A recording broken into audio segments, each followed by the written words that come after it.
మీకు మంచి credit score ఉందా? మీరు అదృష్టవంతులే. ఎన్నో ప్రయోజనాలు పొందొచ్చు. ఏదైనా లోన్ అప్లై చేసినప్పుడు ఫైనాన్స్ సంస్థలు ముందుగా మీ క్రెడిట్ స్కోర్ చెక్ చేస్తారు. మంచి క్రెడిట్ స్కోర్ ఉన్న కస్టమర్లకు రుణాలిచ్చేందుకు బ్యాంకులు ముందుకొస్తాయి. ఇంతకీ క్రెడిట్ స్కోర్ అంటే ఏంటి? అసలు ఎంత ఉండాలి?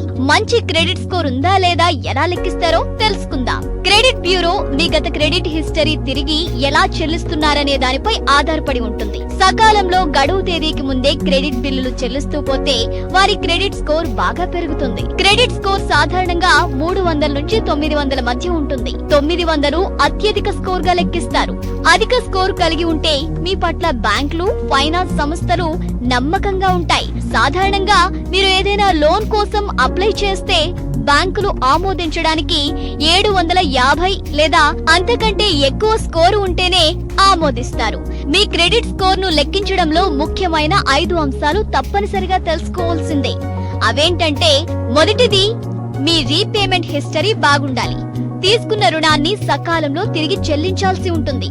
లేదంటే రీపేమెంట్ హిస్టరీ ద్వారా మీ క్రెడిట్ స్కోర్ ను ఎక్కువగా ప్రభావితం చేస్తుంది. క్రెడిట్ బ్యూరో గత కొన్ని ఏళ్లుగా మీ బిల్లులు, లోన్ తిరిగి చెల్లించే డేటాను మానిటర్ చేస్తూ ఉంటుంది.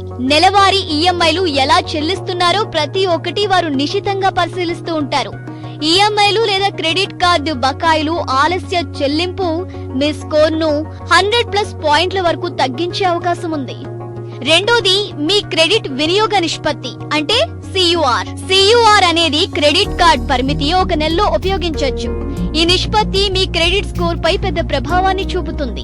మీరు మీ క్రెడిట్ కార్డును ఎంత ఎక్కువగా ఉపయోగిస్తే మీ సియుఆర్ ఎక్కువగా ఉంటుంది.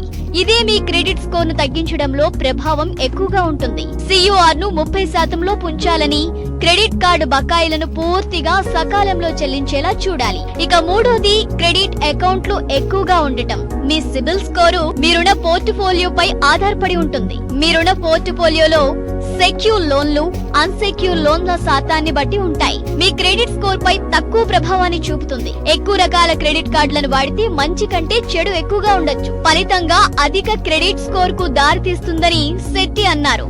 4వ అంశం క్రెడిట్ లైన్ల ఏజ్.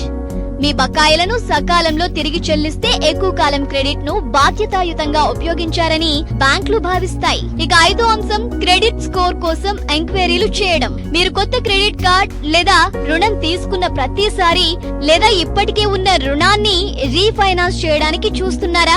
ఇలా అయితే కాస్త ఆలోచించండి. మీకు తెలియకుండానే మీ క్రెడిట్ స్కోర్ డేంజర్ జోన్ లోకి వెళ్తుందని మర్చిపోవద్దు. క్రెడిట్ స్కోర్ పదే చెక్ చేసుకోవడం చేయకూడదు. ఇలా చేస్తే మీ క్రెడిట్ స్కోర్ క్రమంగా తగ్గిపోతుంది. కొత్త రుణమిచ్చే బ్యాంకుదారులు కస్టమర్ల క్రెడిట్ స్కోర్ చెక్ చేస్తారు. ఇలా చేసిన ప్రతిసారి మీ క్రెడిట్ స్కోర్ భారీగా తగ్గిపోతుందని అంటున్నారు నిపుణులు. మీరు రుణం లేదా క్రెడిట్ కార్డ్ అప్లై చేసినప్పుడు లోన్ చేసే వ్యక్తి మీ క్రెడిట్ నివేదికను క్రెడిట్ బ్యూరో నుంచి మీ క్రెడిట్ విలువను అంచనా వేస్తారు. ఇలాంటి క్రెడిట్ రిపోర్ట్ రిక్వెస్ట్లను క్రెడిట్ బ్యూరోలు సాఫ్ట్ ఎంక్వైరీలుగా పిలుస్తారు. ఇలా చేసిన ప్రతిసారి మీ క్రెడిట్ స్కోర్ ను తగ్గిస్తుంది. లోన్, క్రెడిట్ కార్డ్ ఆఫర్లను మీ క్రెడిట్ స్కోర్ ఆదాయంతో పోలుస్తారు. ఇక్కడ కంపెనీలు మీ క్రెడిట్ రిపోర్ట్లను పరిశీలిస్తాయి. క్రెడిట్ కార్డ్ లేదా సాఫ్ట్ ఎంక్వైరీల ద్వారా లోన్ కోసం అప్లై చేస్తే మీ క్రెడిట్ స్కోర్ ను ప్రభావితం చేయదు.